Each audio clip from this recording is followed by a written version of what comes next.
అందరికీ నమస్కారం. నేను మీ కిరా కార్పేని. జోగి రమేష్ ఇప్పుడు ఒక ప్రెస్ మీట్ పెట్టాడు. కొన్ని అనుచిత వ్యాఖ్యలు చేస్తున్నాడు. గతంలో కూడా జోగి రమేష్ కేవలం పదవుల కోసం పెదవులు ఎట్లా పడితే అట్లా వాడేవాడు. కాబట్టి ఈ రోజు శిక్ష అనుభవిస్తున్నాడు. 151లోంచి 5 పోవడానికి 5వ తనాన్ని తీసివ్వడానికి ప్రముఖ కారణం నేపాల్ ముఖం వేసుకున్న ఈ పాపాల్ ఎంత దారుణంగా మాట్లాడుతున్నాడో ఒకసారి వినండి. లోకేష్ కి నేను ఉన్న మైండ్ పోయిందని చెప్పి అది ఏమన్నా పెద్ద బూతు మాట, మైండ్ పోయిందన్నమాట బూతు మాట అదేమన్నా. దానికి యాడ నారా లోకేష్ గారికి మైండ్ పోయింది. ప్రపంచ వ్యాప్తంగా చుట్టుకొని వస్తుంది ఆయన మైండ్.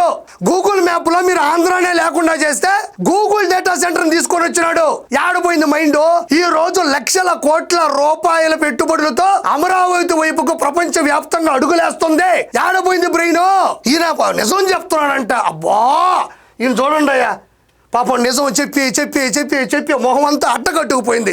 ఇంత మొహం వేసుకొని ఈయనంట ప్రముఖ నిజాలు చెప్పే వ్యక్తిన. ఈయన నోరు తెరిస్తే ఆదర్శవంతుడిన.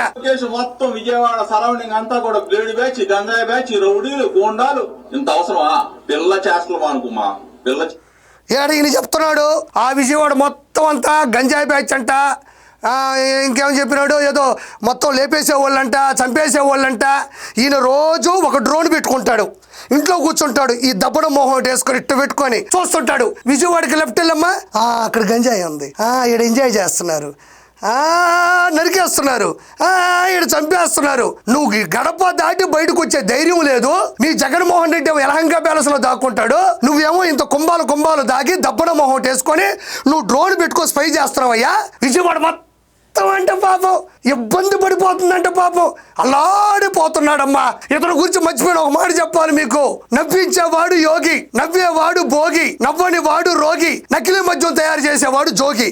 అతగాడు చూడండి, అబ్బా బా బా బా. చూడండి, ఇంతకన్నా ఇంట్రడక్షన్ ఇతని గురించి రాయలేమండి, ఇంకా మాట్లాడతాడు చూడండి. దయచేసి చెప్తా ఉన్నా, లోకేష్ కి చెప్తా ఉన్నా, పిచ్చి వేషాలు ఇస్తే ఒక బలహీన వర్గాలకు సంబంధించిన జోగి రమేష్ మీద, జోగి రమేష్ కుటుంబం మీద, నా మీద దాడి చేయాలని చూస్తే నిన్ను మాత్రం పిచ్చి కుక్కను కొట్టినట్టు కొట్టిస్తా. ఇక్కడ చూడండి, ఒక నారా చంద్రబాబు నాయుడు గారు ముఖ్యమంత్రిగా ఉన్నారు, నారా లోకేష్ గారు ఐటీ ఎడ్యుకేషన్ శాఖ మంత్రిగా పనిచేస్తున్నారు. ఆయన్ను పట్టుకొని ఇతగాడు మాట్లాడేటువంటి మాటలు, ఫస్ట్ కులం కార్డు గురించి మాట్లాడినాడు, రెండోది పిచ్చి కుక్కను కొట్టించినట్టు కొట్టిస్తాను అంటున్నాడు. ఎవడ్రా పిచ్చి కుక్క? కేవలం మంత్రి పదవి కోసం 3 సార్లు ముఖ్యమంత్రిగా పనిచేసిన నారా చంద్రబాబు నాయుడు గారి ఇంటి మీద దాడి చేయించిన నువ్వురా పిచ్చి కుక్క? ఎవడ్రా పిచ్చి కుక్క? కోర్టులో ఉండే అగ్రిగోల్డ్ భూముల్ని కొట్టేసిన నువ్వురా పిచ్చి కుక్క? ఎవడ్రా పిచ్చుకొక్క? నకిలీ మద్యాన్ని ఏరులుగా పారించి తయారు చేసి నువ్వే కేసు పెట్టించిన నువ్వురా పిచ్చుకొక్క? ఎవడ్రా పిచ్చుకొక్క? మళ్ళీ ఒకసారి చూడండి. దయచేసి చెప్తా ఉన్నా, లోకేష్ కి చెప్తా ఉన్నా, పిచ్చి వేషాలు ఇస్తే ఒక బలహీన వర్గాలకు సంబంధించిన జోగి రమేష్ మీద, జోగి రమేష్ కుటుంబం మీద, నా మీద దాడి చేయాలని చూస్తే ఇక్కడ ఒకసారి చూడండి.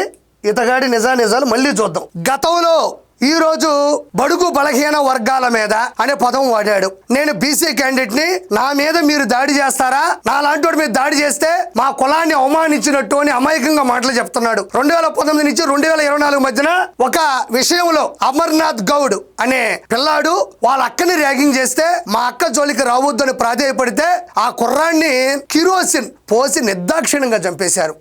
ఆ రోజుల్లో ఈయన ప్రెస్ మీట్ పెట్టి ఏం మాట్లాడాడో ఒకసారి చూద్దాం. చూడండి. ఎంతకాలం పాటు కులాన్ని తాకట్టు పెడతారు మీరు?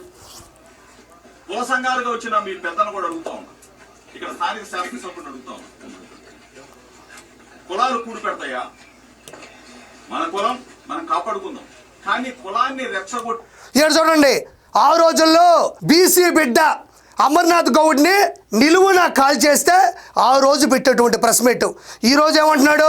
బడుగు బలహీన వర్గానికి సంబంధించిన వాడిని నేను, నన్ను ఇబ్బంది పెట్టొద్దు, నన్ను భయపెట్టొద్దు, నన్ను నాశనం చేయాలని చూడొద్దు అంటున్నాడు. గతంలో ఆ రోజు పెట్టేటువంటి ప్రెస్ మీట్ లో కులాలు ఏమైనా కూడు పెడతాయా అంటున్నాడు. కులాలు కూడు పెట్టవు జోగి రమేష్, గొడవ పెడతాయి. నీలాంటి వాళ్ళు కులం రిజర్వేషన్ అడ్డు పెట్టుకొని గొడవ పెట్టి గోడ మీద కూర్చొని థర్డ్ అంపైర్ మాదిరి చూస్తుంటారు. నువ్వు థర్డ్ అంపైర్ కావచ్చు, నీ తాడు తెంచే అంపైర్ పైన ఉన్నాడు. హీఈస్ ఆన్ గాడ్, ఆ భగవంతుడు పైన ఉన్నాడు. నీ తాడు దించే రోజు దగ్గరలోనే ఉంది, నువ్వు ఎక్కువ ఆలోచించబాకు. గతంలో బీసీ బిడ్డ అమర్నాథ్ గౌడ్ ని చంపేస్తే ఇతను వెళ్ళి దాన్ని బయటికి తేవద్దమ్మా, ఆ కేసుని బలోపేతం చేయొద్దు, నేను 5 లక్షల రూపాయలు ఇప్పిస్తానని సాటి బీసీ వ్యక్తి చెప్పాడు. ఈరోజు నేను సూటిగా ప్రశ్నిస్తుండా Jogi Ramesh, doctor Babasaheb Ambedkar BC reservation ఇచ్చింది ఆర్థికంగా, రాజకీయంగా, సామాజికంగా, విద్యపరంగా విలువలతో బతకమని, నిలువెత్తు ఎదగమని, ఇలాంటి డకాయిట్ పనులు చేయమని చెప్పా ఈ రోజు రిజర్వేషన్ ఇచ్చింది. రిజర్వేషన్లో ఉందా? సంబంధం లేని వ్యక్తుల యొక్క ఇంటి మీద దాడి చేయమని రిజర్వేషన్లో ఉందా? నకిలీ మద్యం తయారు చేయమని రిజర్వేషన్లో ఉందా?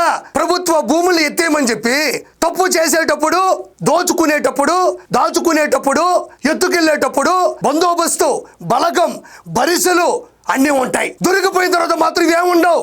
నేను బడుగు బలహీన వర్గానికి సంబంధించిన వాడిని, నా మీద మీరు దాడి చేస్తున్నారు, నా కులాన్ని ఇబ్బంది పెడుతున్నారు, ఇది మీకు కరెక్ట్ కాదు, వచ్చేది మా ప్రభుత్వమే, ఒక మనిషివా పశువే, నువ్వు పిచ్చి కుక్క అని మాట్లాడతావురా, గజ్జి కుక్క, కులం కార్డు వాడుకునే కుల గజ్జి కుక్క.